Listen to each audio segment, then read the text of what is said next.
Comenzamos con los materiales cerámicos. Luego vamos a ver un poco de materiales compuestos de matriz cerámica. En principio, a los materiales cerámicos se los designa como elementos inorgánicos y como elementos no metálicos, digamos, cumplen con estas dos clasificaciones, ¿sí? La mayoría de las cerámicas están compuestas por dos elementos. Uno es de carácter metálico y otro es de carácter no metálico. La mayoría de las cerámicas interactúan a través de enlaces del tipo iónico, ¿sí? De ahí es que se caracterizan por una altísima temperatura de fusión, los materiales cerámicos.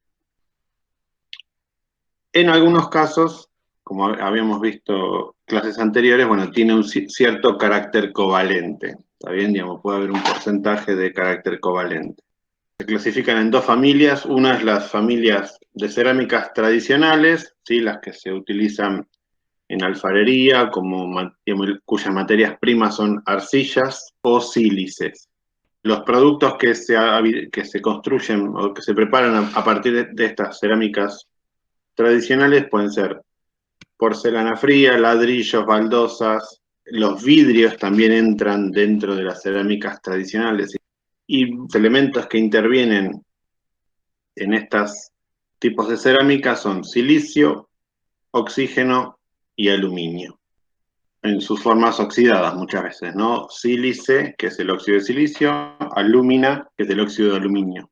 Debido a su alto punto de fusión y a sus propiedades mecánicas, que las vamos a ver ahora dentro de un ratito, en general el proceso de fabricación incluye, digamos, un proceso de cocción o de cocinado de las materias primas, ya que en general provienen, digamos, en estado polvos. En general se aglomeran, se aglutinan, se prensan y se cocinan. Digamos que ese proceso se denomina sinterizado. Como las estructuras están formadas por un metal y un no metal, y el enlace es del tipo iónico, los elementos más que átomos se los consideran como iones, los que participan de la unión que se establece para conformar un material cerámico.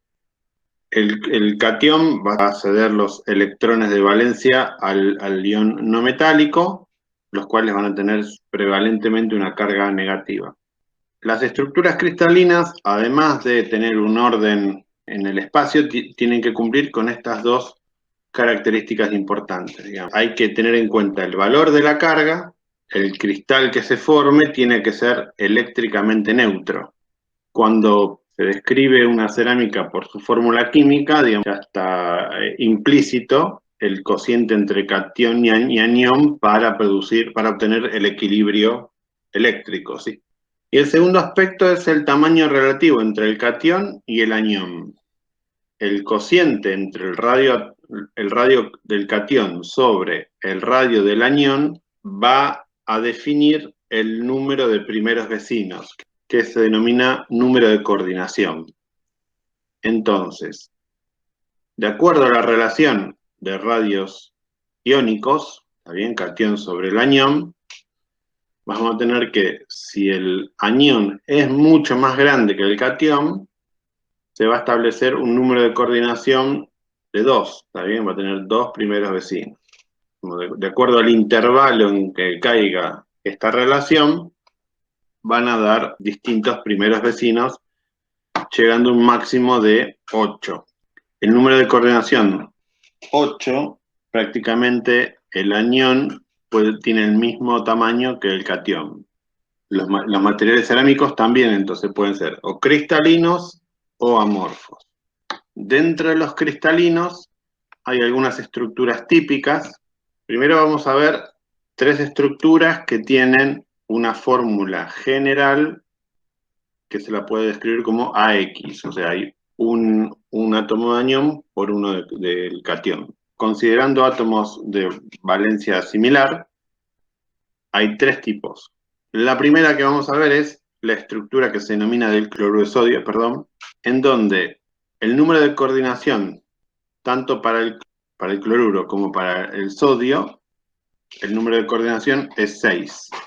Bueno, y la celda cristalina se puede generar a partir de una celda cúbica centrada en las caras de aniones, o sea, de los cloruros, en los que el catión se centra en el centro del cubo y en la mitad de las 12 aristas del cubo.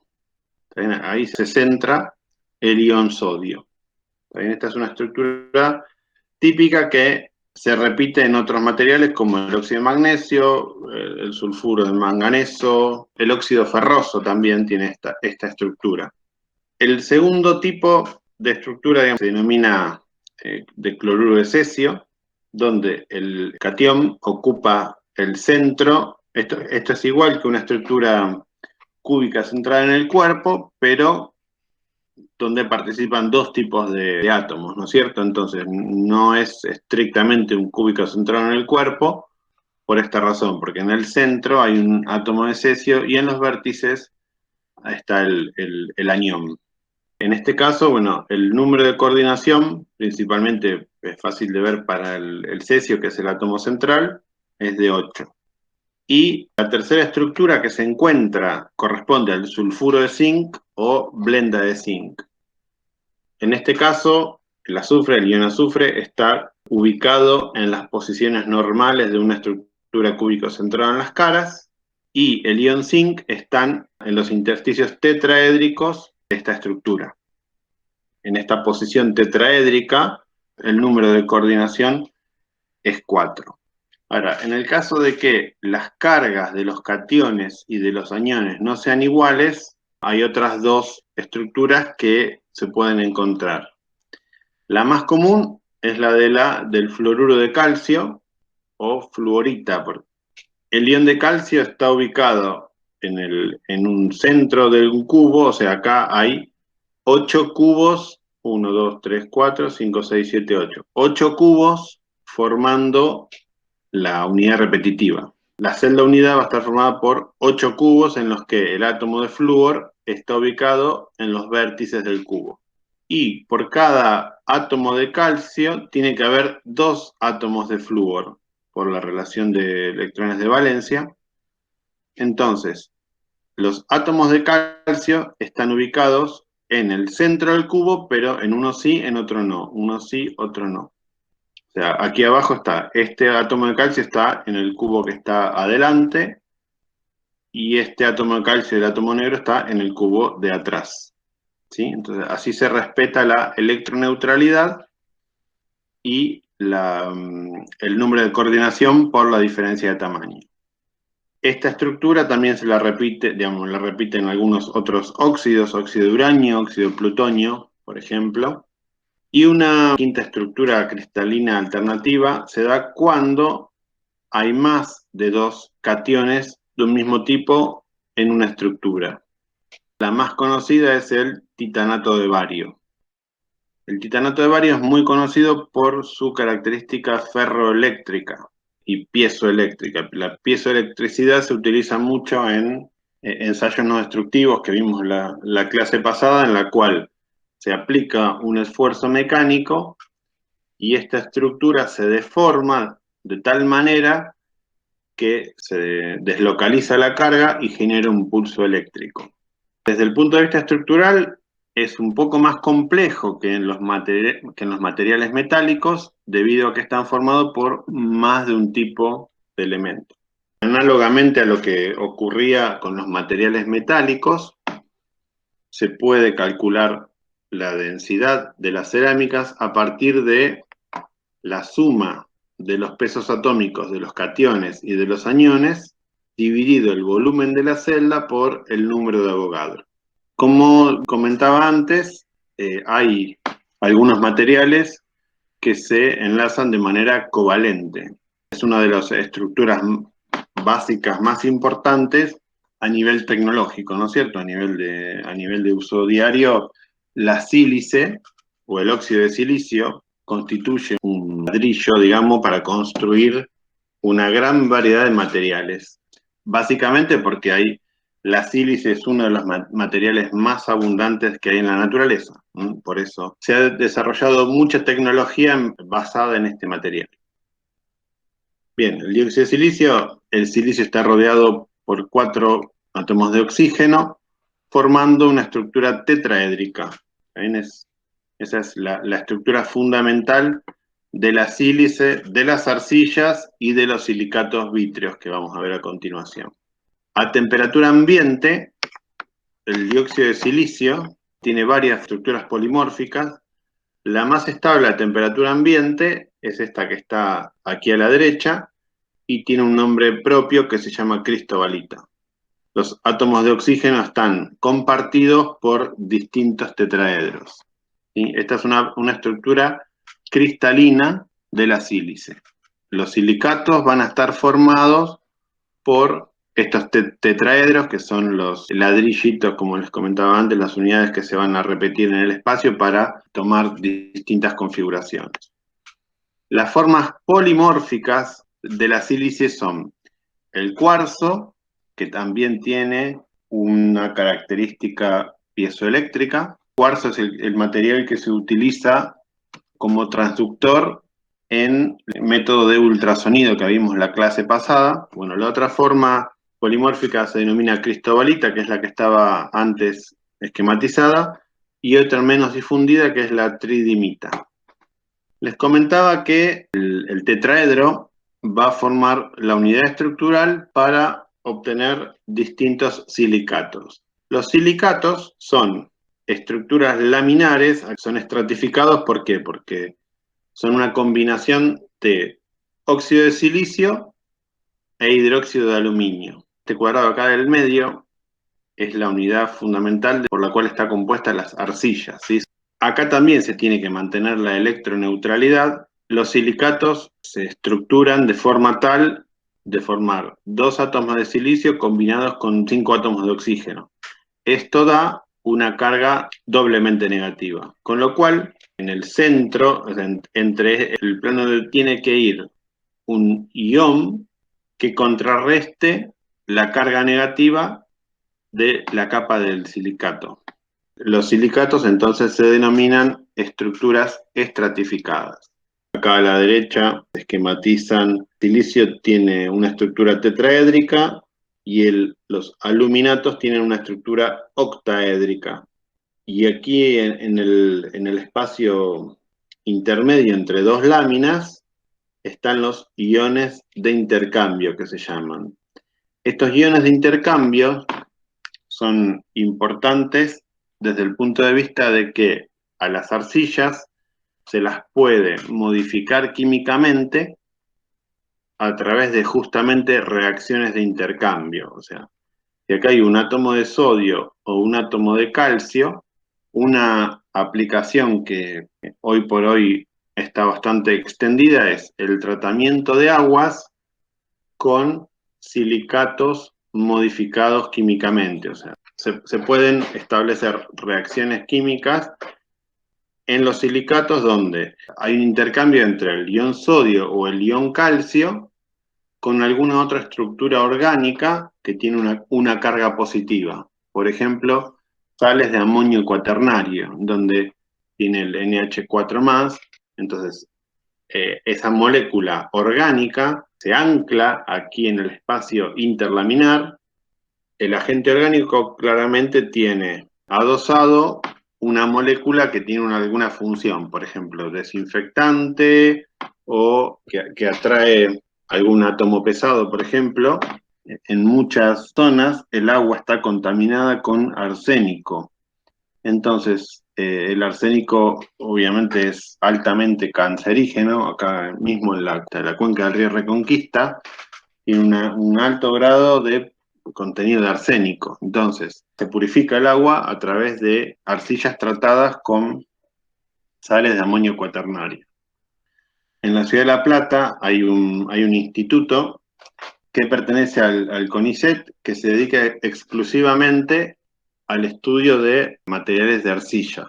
Este instituto, bueno, caracteriza el suelo de gran parte del país. Estos materiales son materiales naturales, se extraen de canteras que pueden estar acá en la provincia de Buenos Aires. Hay muchas canteras, pero muchas también hay en la zona patagónica.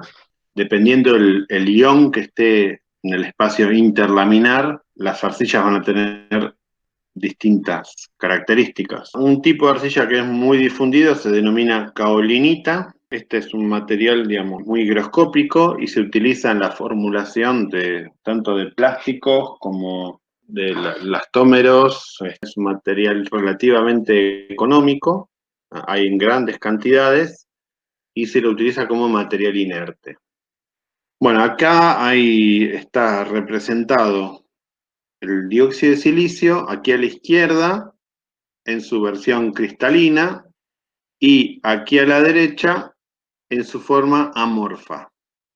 Recuerden que no interactúa con la luz, así que todos los vidrios que forman parte de las ventanas y demás son vidrios con esta estructura, también son totalmente amorfos.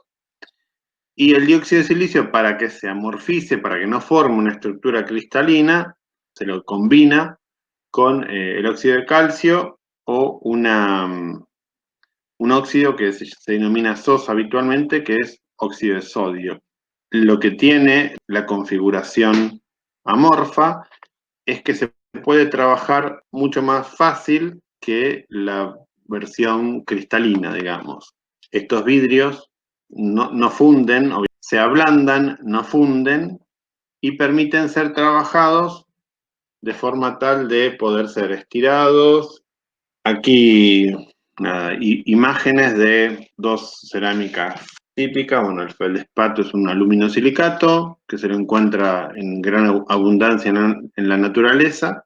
Y aquí a la derecha es la estructura del cuarzo, que habitualmente no es la más común, ¿sí? La más común es la cristobalita de la sílice. Dentro de las estructuras cristalinas también podemos encontrar defectos. Debido a que se tiene que mantener las condiciones que vimos antes, fundamentalmente de electroneutralidad, los defectos tienen que tener ciertas características.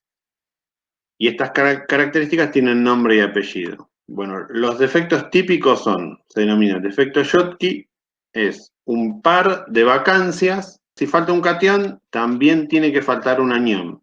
Si no, se rompe esta condición de electroneutralidad.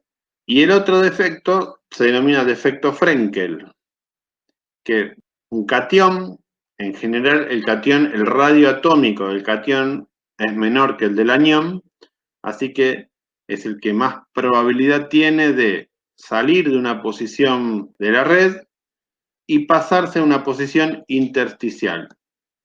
Esto no lo puede hacer un anión debido a que su radio es mayor, ¿está bien? Entonces difícilmente entre dentro de una posición intersticial.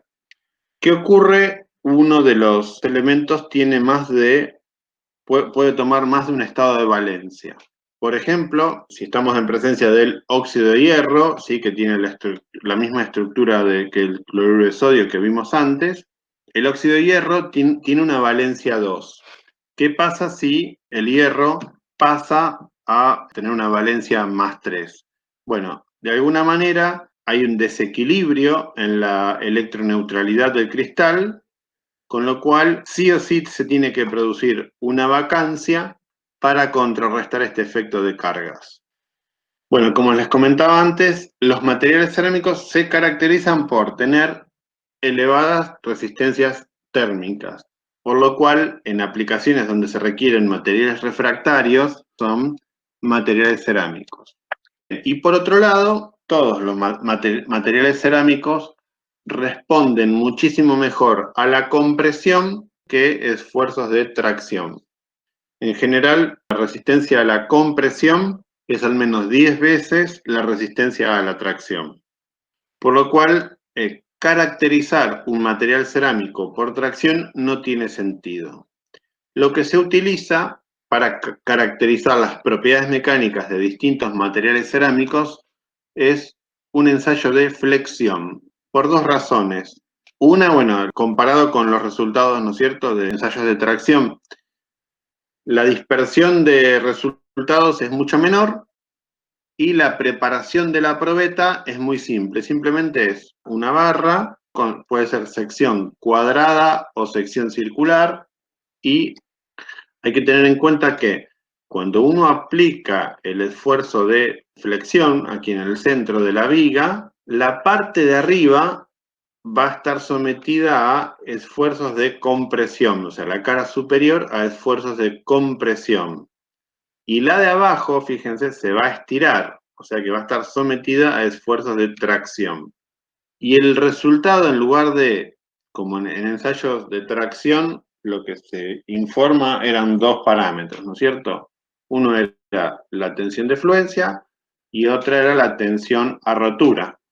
Bueno, en el ensayos de flexión, el parámetro que se informa se denomina módulo de rotura, que es la última columna de esta tablita de acá, que va a depender del momento flector, del valor de la sección de la viga. En esta fila de arriba corresponden a la sección rectangular, y están aquí abajo, corresponden si la sección es circular. Entonces, para cada configuración tenemos el momento flector máximo. Esta es la distancia desde el centro de la muestra hasta las fibras exteriores, o sea, hasta la superficie inferior o superior. Y es el momento de inercia, y F es la fuerza aplicada. Entonces, lo que se informa acá son dos cosas. El módulo a rotura, es la columna sigma de esta tabla. Las cerámicas tradicionales que habíamos visto antes, vidrio o sílice, tienen un módulo de rotura en unidades de megapascales en torno a 100 promedio. Bueno, hay otros cerámicos de ingeniería que se elevan 10 veces el valor promedio, ¿está bien?, de las cerámicas tradicionales. El carburo de titanio es uno de ellos, el carburo de silicio es otro, y como resultado del ensayo de flexión, en general, una curva típica corresponde a un material frágil, ¿sí? Las cerámicas son frágiles, no se pueden deformar plásticamente. Entonces, el otro parámetro que se informa es el módulo de elasticidad, que es como en el caso de los metales, es la pendiente de la curva tensión-deformación. Como acá tenemos el óxido de aluminio, que también es una cerámica de ingeniería, que ahora vamos a ver cómo la podemos utilizar para obtener buenos valores de tenacidad, y el vidrio, bueno, con un bajo módulo de elasticidad. Dado que es frágil el comportamiento mecánico, habitualmente se utiliza, que habíamos visto para metales, la mecánica de la fractura, como elemento, digamos, descriptivo del comportamiento mecánico. Recuerdo un poco que sea frágil es que apenas aparece una fisura, rápidamente se propaga y no hay nada que la frene, ¿sí? Entonces, hasta que la pieza quede partida en dos. En términos del modelo, bueno, la energía mecánica que se aplica para deformar un material es absorbida para crear nuevas superficies, las de la fractura. La energía superficial es baja, o sea que con muy baja energía se crea nueva superficie para partirse al medio, básicamente. Y no hay procesos plásticos, es todo elástico. El modelo decía que cuando hay una fisura interna, en este caso tiene una longitud de 2A, la fisura en general se la modela con una elipse. Lejos de la fisura, la tensión es tau sub 0. La presencia de una fisura hace que actúe como un concentrador de tensiones. Entonces, en la punta de la fisura, la tensión, en lugar de ser tau sub 0, es una tau sub m, digamos, que es mucho más alta. Con lo cual hay una amplificación de la tensión, y de aquí es que la propagación de la fisura es irreversible. Esta sigma sub m va a depender de la mitad de la longitud de la fisura, y ρ sub t es el radio de curvatura. Como está en el denominador, mientras menor sea el radio de curvatura, mayor va a ser el poder amplificador de la tensión, ¿sí? O sea, más alta va a ser sigma sub m. Entonces, los cerámicos tienen una baja tenacidad a la fractura. Si yo a un material con esta grieta con esta fisura, le aplico una fuerza de compresión, o sea, de arriba hacia abajo, o sea, lo comprimo, esta fisura va a intentar cerrarse, digamos, no hay peligro, no se va a propagar esta fisura si yo le aplico esfuerzos de compresión. Sí, se va a propagar si yo esto lo tracciono. Bien, habíamos dicho que la mayoría de las cerámicas tienen un proceso por el cual yo parto de partículas en polvo, que estaría representado acá por la figura A, también acá habría 4 partículas de polvo, yo las comprimo, voy a estar en el estado B, y si le aplico calor, además de la presión, con la temperatura, yo lo que voy a hacer es darle movilidad a los átomos para que vayan disminuyendo el espacio intersticial que quede o los poros. En general, ejecutar un proceso que elimine toda la porosidad es, digamos, tecnológicamente inviable. Habría que aplicar mucha presión y mucha temperatura para poder eliminar la porosidad 100%. Si yo voy a construir una maceta, ¿sí?, de arcilla, no cumple con una función estructural. O sea, que se rompa no implica que haya un riesgo de vida o un riesgo alto de pérdida económica. Un implante dental, bueno, ahí ya es otra cosa, digamos, ya es importante que el nivel de porosidad sea controlado. Por esa razón, digamos, una pieza dental es muy cara respecto de una maceta. El costo tecnológico se paga en la aplicación final. Obviamente, digamos, cuanto mayor sea la fracción de poros, más pobre va a ser el comportamiento mecánico, ¿sí? Acá hay una serie de puntos experimentales en una matriz de óxido de aluminio con distintas fracciones de porosidad. Se ve que el módulo elástico, si no tuviera poros, que no se puede medir prácticamente, lo que sí se puede es estimar el módulo de elasticidad del óxido de aluminio sin porosidad. El que es más sensible a la presencia de poros es el módulo de rotura. Fíjense que con un 10% de poros, de 30 por 10 a la 3 PSI, con un 10%, un 15% ya bajamos a 15. La presencia de poros es mucho más sensible al módulo de rotura que al módulo de elasticidad. Entonces, pasamos de las cerámicas tradicionales a otro tipo de materiales que se denominan para ingeniería, en la cual las propiedades más sensibles de un material cerámico es esta, la tenacidad a la fractura. Todas resisten a la compresión lo suficiente. A la tracción no hay registros, digamos, es un 10% del valor de resistencia a la compresión en algunos casos, en otros, por ejemplo, en el nitruro de silicio de prensión caliente no se puede medir. Hay casos muy interesantes en los cuales, bueno, ha llevado a encontrar aplicaciones muy valiosas. Por ejemplo, la alúmina tiene un carácter refractario muy bueno, o sea, tiene un punto de fusión por arriba de los 2000 grados, con lo cual, térmicamente, aquí en la figura del centro, se observa cómo que recibe acero fundido, más o menos 1500 grados, y está recubierto por una capa de alúmina. Otra propiedad que tiene la alúmina, además de su carácter refractario, es que es como aislante eléctrico, es muy bueno. Entonces, ha encontrado, digamos, también su función, es la bujía. Esto blanco que se ve acá en la pantalla es alúmina. Entonces, bueno, esto necesita un gran poder aislante.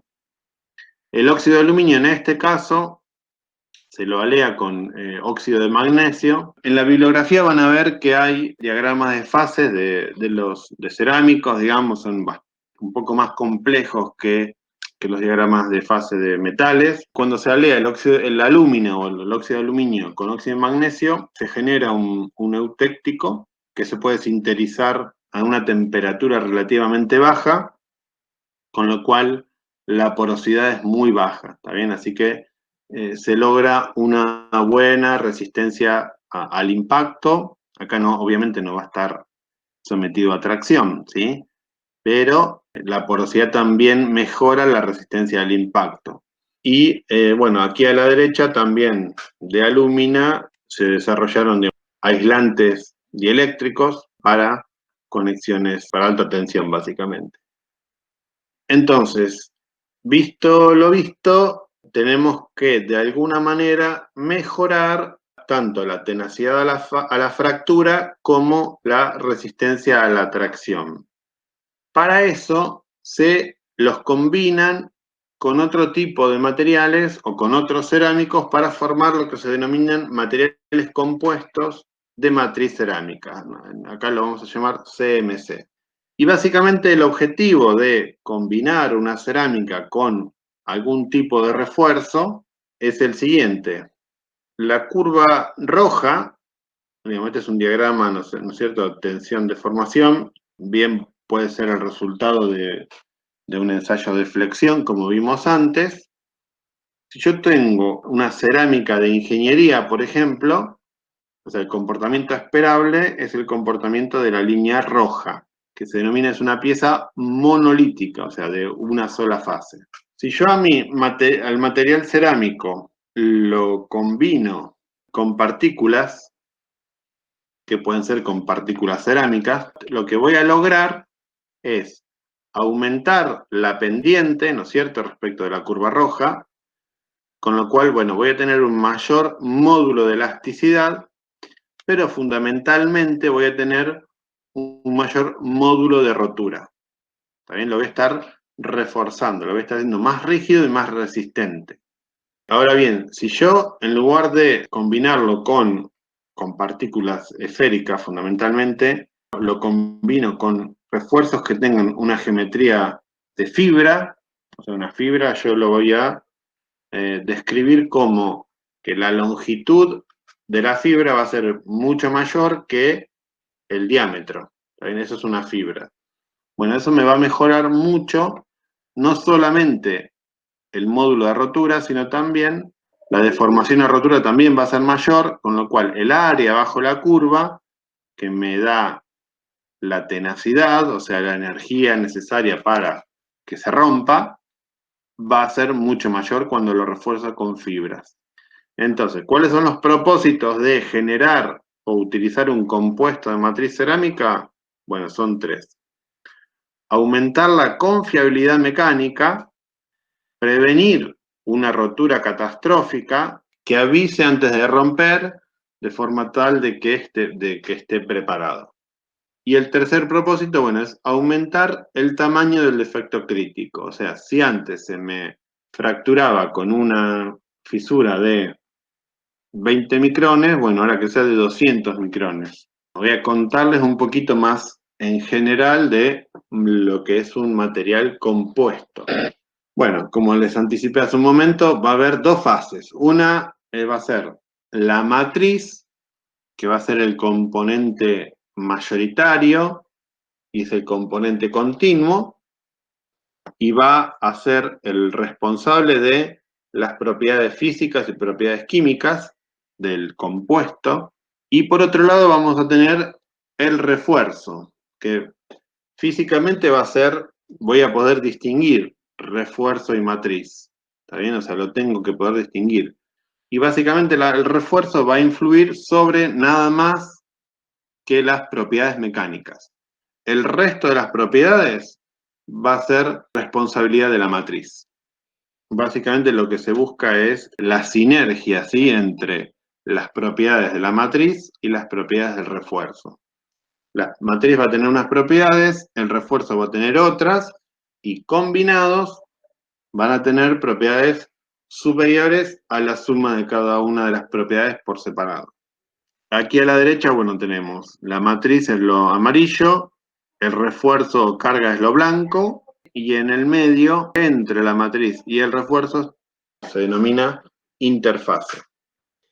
Bueno, aplicaciones tiene en todos los campos, en los materiales compuestos, ¿no? Hablando más en general, desde industria aeroespacial, industria aeronáutica, náutica, recreación y deportes, energía, transporte y construcción.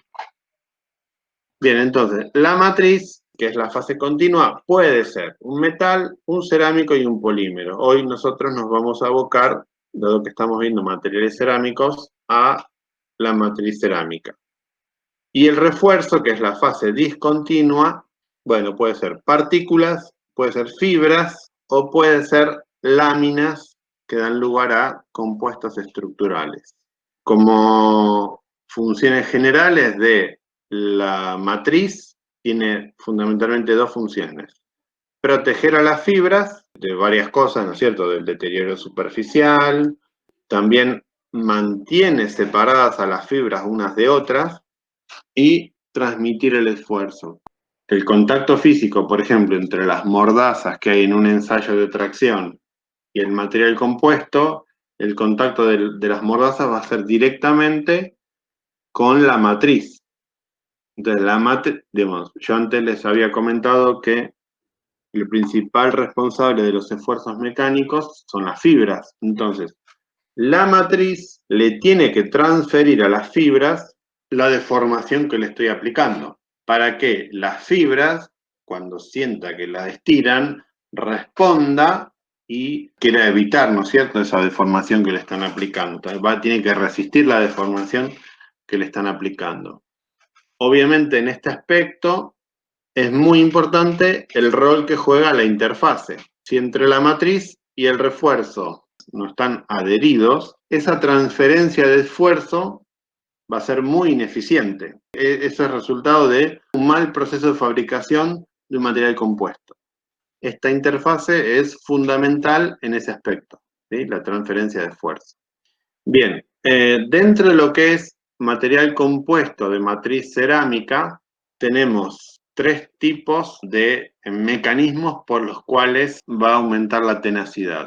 Uno, bueno, se da en compuestos reforzados con partículas, otro va a ser en compuestos reforzados con fibras, y un tercer aspecto que son compuestos que incluyen una transformación de fase.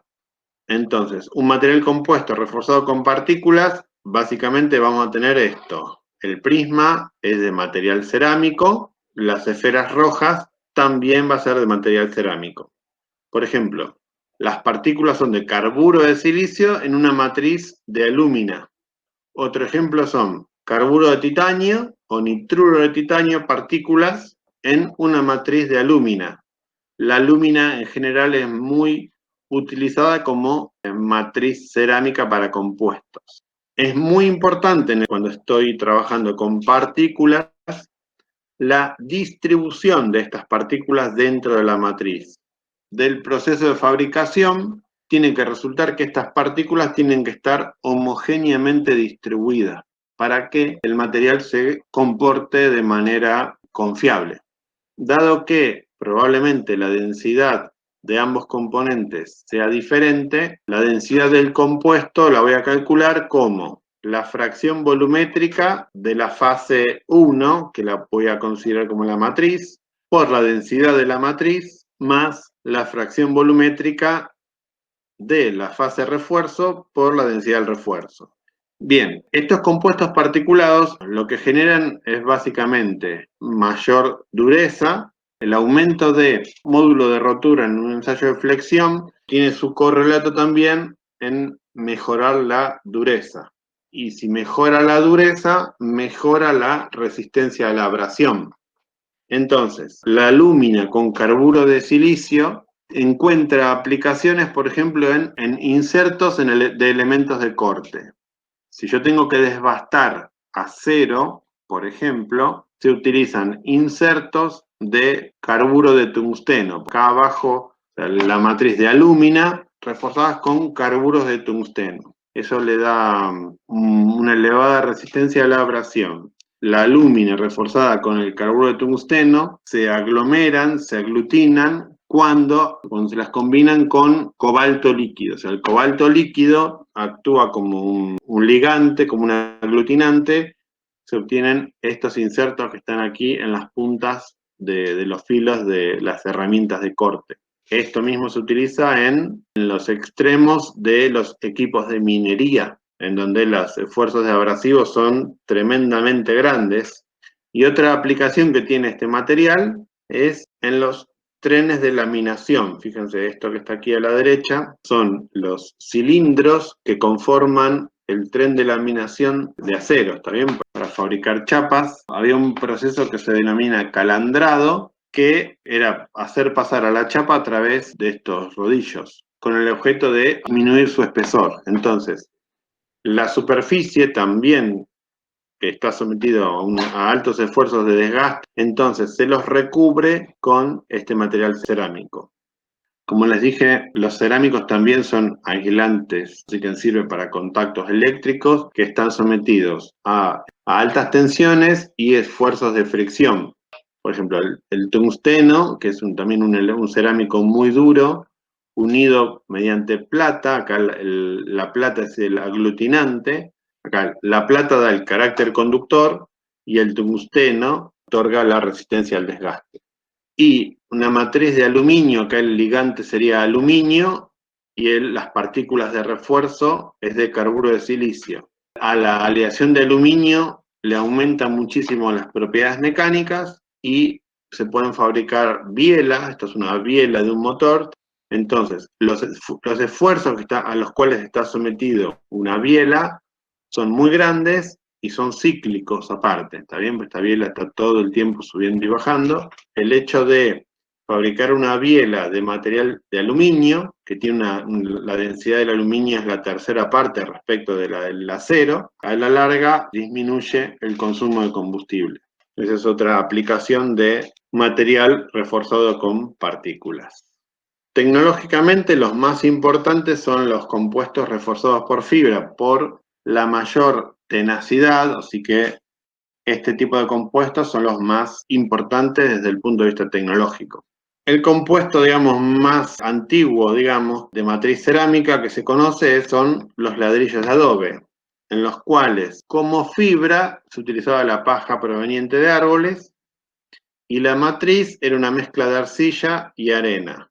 Estos ladrillos, el tratamiento de cocción era hecho al rayo del sol, nada más. Así todo, la arcilla podía consolidarse bastante y la paja de los árboles, dentro de todo, era una fibra bastante resistente para la época. Se llegaban a tener construcciones bastante sólidas y duraderas. Obviamente, hoy día hay poco edificio, pocas casas, ¿no es cierto?, construidas con esta tecnología, pero las hay y las hubo a montones.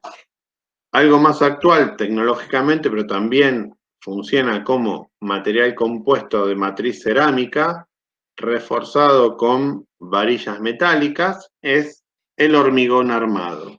El hormigón, que está conformado por cemento, arena, piedra y agua, esos 4 elementos, dan por resultado un material que tiene un coeficiente de expansión térmica que es igual o equivalente al del acero, con lo cual los procesos, digamos, de expansión térmica que sufre una estructura, digamos, son bastante armónicos, porque imagínense si el coeficiente de expansión térmica es más grande el del acero que el del hormigón, y en algún momento la interfase, esta interfase que hablaba antes, en algún momento, tarde o temprano, va a fallar, ¿sí? Entonces, es muy importante esta característica de que tengan un coeficiente de expansión térmica similar.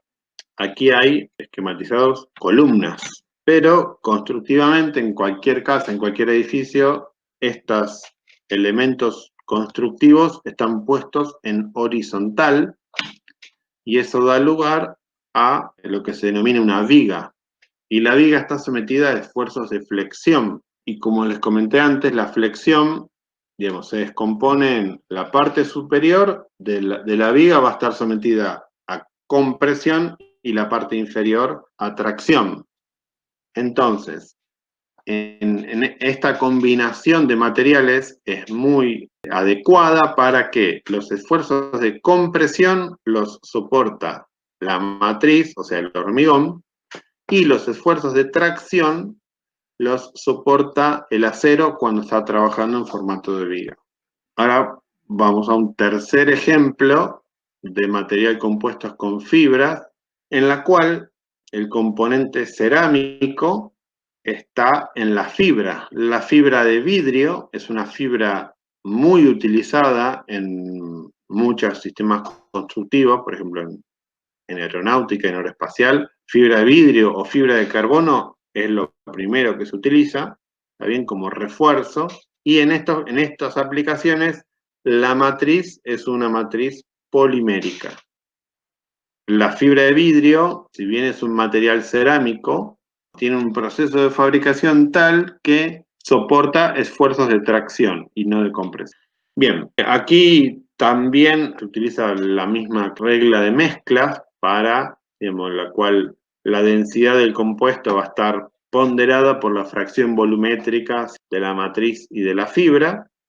Obviamente, bueno, las fracciones volumétricas de uno más otro da 1, así que conociendo una fracción volumétrica en la matriz ya se puede calcular la de la fibra y viceversa. Y también la regla de las mezclas vale para la conductividad eléctrica y la conductividad térmica.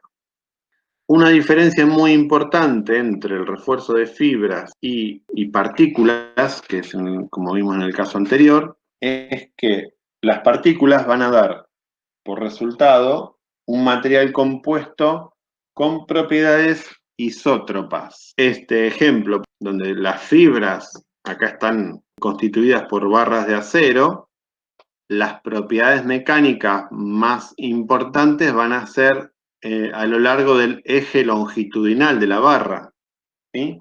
Entonces, en este material compuesto, si yo lo tracciono en forma vertical, donde mi esfuerzo va a estar alineado con el eje principal de las fibras, voy a obtener un resultado, y si yo lo tracciono en dirección perpendicular, obviamente que el resultado va a ser distinto, porque cuando yo lo traccione en forma perpendicular, voy a estar evaluando principalmente la interfaz, o sea, cómo va a estar pegado el hormigón con la barra de acero, mientras que cuando yo lo traccione en forma vertical, básicamente voy a estar traccionando el acero mismo y no la interfase.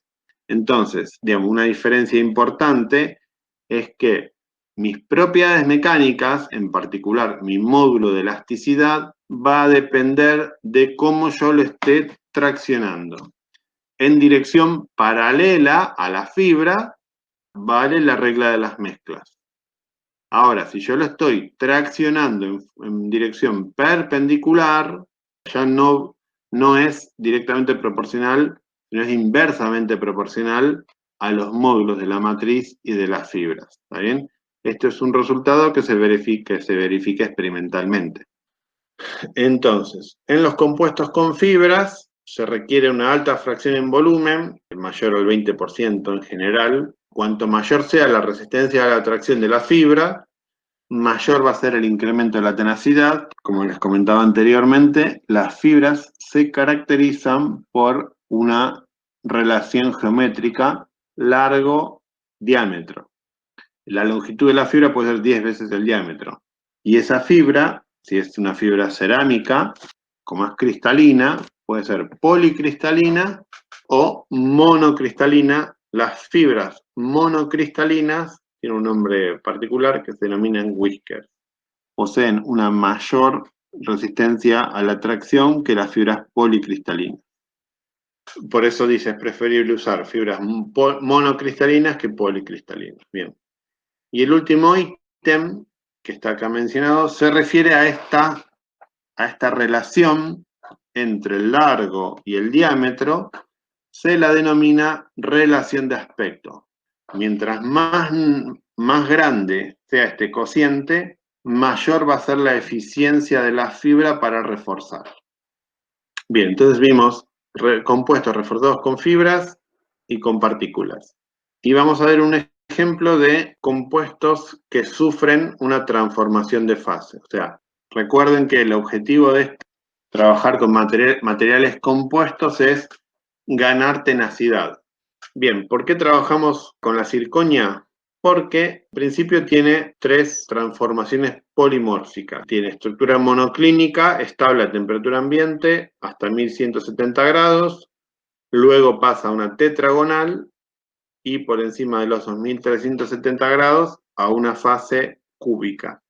Bien, los mecanismos que actúan para aumentar la tenacidad, como dije, es el objetivo principal, son estos 3. Microfisuración, transformaciones de fase y deflexión de fisura. Vamos a ver. Dijimos que cuando la zirconia se enfría, sufre un cambio de conformación, ¿sí? Desde tetragonal a monoclínica. Este cambio se produce con un aumento en el volumen del 9%. Lo que ocurre es que si yo tuviera una partícula de zirconia de fase tetragonal metida dentro de una matriz de alúmina, por ejemplo. La alúmina es un material extremadamente frágil, ¿no? Y duro. Y por alguna razón cambia a la fase monoclínica, cuando se produce este cambio de volumen, la alúmina va a intentar que este cambio de volumen no se produzca. Entonces, la matriz va a estar sometida a un esfuerzo de compresión. O sea, cuando la zirconia en fase tetragonal se quiera expandir y la alúmina no lo deje, la alúmina va a sufrir un esfuerzo de compresión. O sea, la zirconia se va a querer expandir y la alúmina no lo va a dejar. Entonces, dijimos que la fase tetragonal ocurre a altas temperaturas. Cuando la zirconia se dopa, ¿no es cierto?, con óxido de magnesio en un bajo porcentaje, un 3% de óxido de magnesio, u otro óxido que se denomina óxido de itria, de otro elemento, es posible mantener a temperatura ambiente la estructura tetragonal en un estado inestable. Entonces, si a temperatura ambiente logramos tener esta fase metaestable, este cambio de estructura de tetragonal a monoclínica se puede inducir a partir de la aplicación de una tensión externa, ¿no? Si por alguna razón se produce este cambio de estructura, en la matriz lo que va a aparecer es una microfisura, porque digamos, el circonio se va a querer expandir y la alúmina no lo va a dejar. La microfisuración es una forma de arrestar o de detener el movimiento de avance de una fisura. En la próxima transparencia lo vamos a ver más claro. Pero en principio, este cambio de fase induce una microfisuración en el material, lo que da por resultado una disminución de la resistencia mecánica, sin duda porque se va a crear una fisura, ¿también? Una microfisura. Pero, repito lo que dije antes, el objetivo no es aumentar la resistencia, sino es aumentar la tenacidad. Aquí a la derecha está representada una fisura que va avanzando desde el borde de la pieza hacia el interior, y cuando encuentra una fisura, esto es una microfisura originalmente, es como que la fisura original tenía un radio de curvatura dado, ¿sí?, que va avanzando, y cuando se encuentra con esta microfisura, el radio de curvatura, o sea, la punta de la fisura que va avanzando, se encuentra con que ese radio aumenta. Voy a hacer mención a otra transparencia anterior, un momentito, por favor. Yo había dicho que mientras menor sea el radio, el ρ sub t, mayor es la sigma sub m, mayor es la amplificación de la tensión. Entonces, en este caso, ¿dónde estaba? Acá, cuando se encuentra con esta microfisura, ya el radio de la punta de la fisura aumenta, porque ahora ya es muy grande este radio. Entonces, es como que detiene o retrasa el avance de la fisura. ¿Está bien? Ese es el mecanismo por el cual gana tenacidad a través de la microfisuración. Esta figura de la izquierda están representados un montón de granos de óxido de zirconia que están en fase tetragonal a temperatura ambiente, o sea que es una fase metaestable. Entonces, aquí está representada una fisura. En la punta está la amplificación de la tensión sigma, o sea, acá está sometido a un esfuerzo sigma. Aquí, en la punta de la fisura, la tensión sería mucho mayor, sigma sub m que vimos recién. Entonces, esta tensión tan localizada induce esta transformación de estructura tetragonal a estructura monoclínica. Entonces, lo que está en celeste es la estructura monoclínica. Entonces, quiere expandirse, o sea, imagínense que esta partícula quiere expandirse y esta también. Entonces, en el entorno de estas partículas se genera un esfuerzo de compresión. Si esta partícula se comprime con esta que está acá, van a contrarrestar el avance de esta fisura. Entonces, este es un mecanismo de ganar tenacidad, o sea, que consuma más energía el sistema para que la fisura avance. Eso es aumento de tenacidad. Bueno, acá más o menos está la misma explicación con otros colores, donde en el entorno de la fisura, esta es la situación inicial, acá a la izquierda. La situación intermedia es que esta tensión en la punta de la fisura induce ese cambio de transformación de tetragonal a monoclínica, con lo cual esto ya va a sufrir esfuerzo de compresión, se va a retrasar el avance de la fisura. Bueno, y aquí abajo se ve en microscopio como matriz de alúmina y los refuerzos de óxido de circonio que se ubican obviamente no son solubles, se ubican en los bordes de granos o puntos triples. Bien, y yendo a los números, bueno, esto es lo que se obtiene tanto para la resistencia a la flexión, en un compuesto, CTA es un compuesto de alúmina reforzado con óxido de circonio. Bueno, cuando el porcentaje de óxido de circonio es en torno al 10% en volumen, es donde se genera un mayor aumento de la resistencia a la flexión, que es esta curva punteada, y esta curva continua es tenacidad de la fractura, lo mismo. O sea, los mayores beneficios se obtienen cuando el contenido en volumen es de 10% de óxido de circonio. Bueno, y por último, ahora yo quería mostrarles 3 ejemplos, más o menos parecidos como el de recién del óxido de circonio, pero bueno, el primer ejemplo se constituye de matriz de alúmina y fibras de carburo de silicio. Las fibras de carburo de silicio, como les dije antes, pueden ser o policristalinas o monocristalinas. Si es monocristalinas, tienen un nombre particular que se denominan whiskers. Digamos, esta es una foto de microscopía electrónica de barrido donde se ven, fíjense, estos son 10 micrones, así que las longitudes típicas son de en torno a 5 a 50 micrones, y el diámetro, bueno, entre 0,2 y 1 micrón de estas fibras. Si yo analizo más en detalle cada una de estas fibras, voy a ver los planos que conforman el monocristal. Fíjense acá, esta barrita es de 20 nanómetros. Y esto de aquí a la derecha es una imagen de la sección transversal de una de estas fibras. Como si yo partiera una de estas fibras y mirara al frente. Bueno, lo que se ve es esto. Ahí esta estructura se denomina esferulita, porque el cristal tiene los planos en forma radial.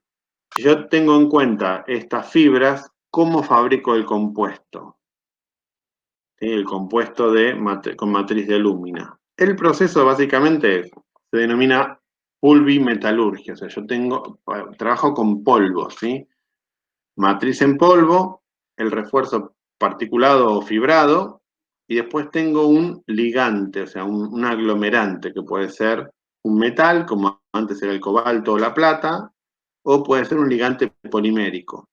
Lo que hago es mezclo, luego del proceso de mezclado se prensa y se cocina, ¿sí? O sea, se sinteriza. Este es el mezclado, y este es el proceso convencional, como dice acá en el título. Bueno, el problema es que tiene este proceso convencional es que, como las fibras son muy frágiles, usando un agitador universal, probablemente se rompan los whiskers, los monocristales. Entonces se utiliza otro proceso alternativo que es bastante parecido, pero incorpora una etapa de dispersión mediante otro tipo de esfuerzos mecánicos. Es ultrasonido fundamentalmente, o sea, ondas sonoras dentro de un medio pastoso o semilíquido. Después viene el secado, digamos ya con mayor cantidad de agua es este proceso, y después puede ir a prensa en caliente o prensado en frío y luego el proceso de sinterizado. Cuando se prensa en caliente, el sinterizado es en el mismo, digamos, es in situ, es en el mismo momento. Bueno, un trabajo que utiliza estos materiales, bueno, presenta microscopía electrónica del compuesto, en donde el carburo de silicio es la fase oscura. Esto tiene un 14,5% en volumen de carburo de silicio, estas fotos en particular, ¿no es cierto? Y es importante cuando se prensa en caliente la dirección de prensado. Por una cuestión de flujo, las fibras van a quedar mayormente orientadas en la dirección perpendicular al movimiento de la prensa. Fíjense acá. La dirección de prensado está indicada con esta flechita aquí para arriba y la mayoría de las fibras quedan perpendiculares a la dirección de prensado.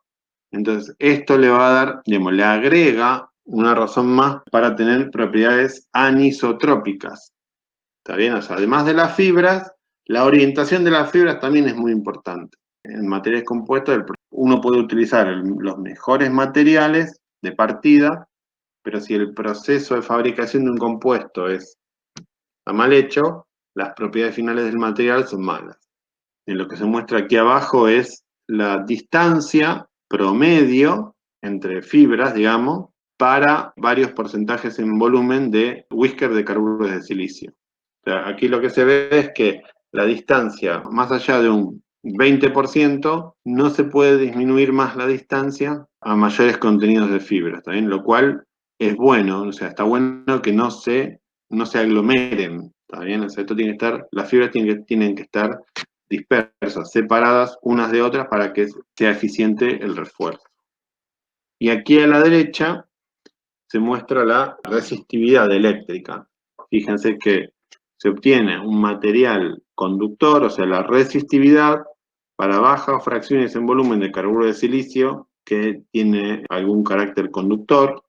Para un 5% la resistividad es muy alta, 10 a la 14 ohm por centímetro, y con una fracción en volumen de 10 o 12% en volumen, ya la resistividad baja a valores de 10 a la 5 ohm por centímetro. Entonces, este compuesto se utiliza en aplicaciones eléctricas. El segundo ejemplo que quería comentarles es el hormigón reforzado con fibras. Esto no es ya con barras de acero conformadas como estaban antes.